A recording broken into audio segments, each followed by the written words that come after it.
Hi there, I am Kim Barber with the Kim Barber Group, and we are a local real estate expert. We are a team of real estate experts, and I am here to help you as a buyer or a seller understand a few key items that happen within the real estate transaction.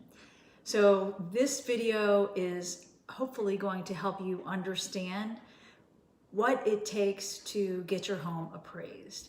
So when somebody makes an offer, basically there's a contingency that the lender agrees with the pricing that the buyer is offering to the seller. So let me say that again.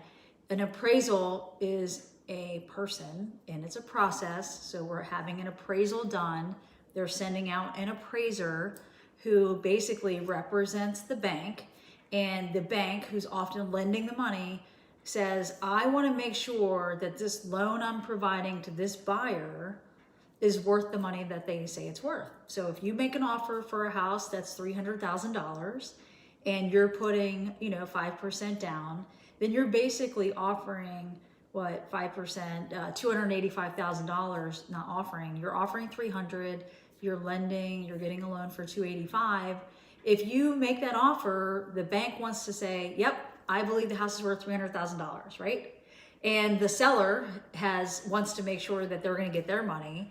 And what can happen if it doesn't appraise? Well, it is a condition of the loan, right? It is a finance contingency. It's part of the finance contingency.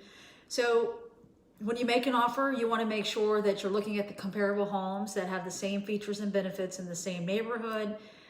If you're in a high density area, they're going to look in your neighborhood. If you're a little bit more spread out, they'll go 1 mile. In the suburbs, if you're in the rural, they'll go out up to 10 miles. So they'll do that.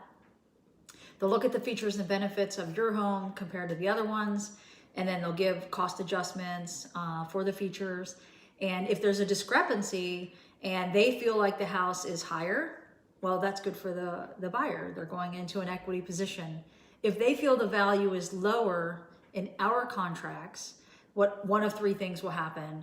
One, the buyer will still go forward with the offer, but they're going to have to make up the difference of what the bank will loan because there's risk. Two, they'll renegotiate the price and come up with acceptable terms between the buyer and the seller. Or three, the buyer within a certain time frame has the right to void the contract based on the appraisal and the finance contingency, which the finance is like an umbrella where the appraisal is a piece of it. And then the contract goes void. Without going into more details, that's what happens. That's the purpose of an appraiser, an appraisal, and what happens if there's a discrepancy in that process. Hope this is helpful. And, it's also important to have a real estate agent that's very experienced like myself, as well as a lender. If there is a discrepancy, that sometimes they allow you to dispute it, sometimes they don't, and you need to speak with the local lender and the real estate agents to work that out. Talk to you soon.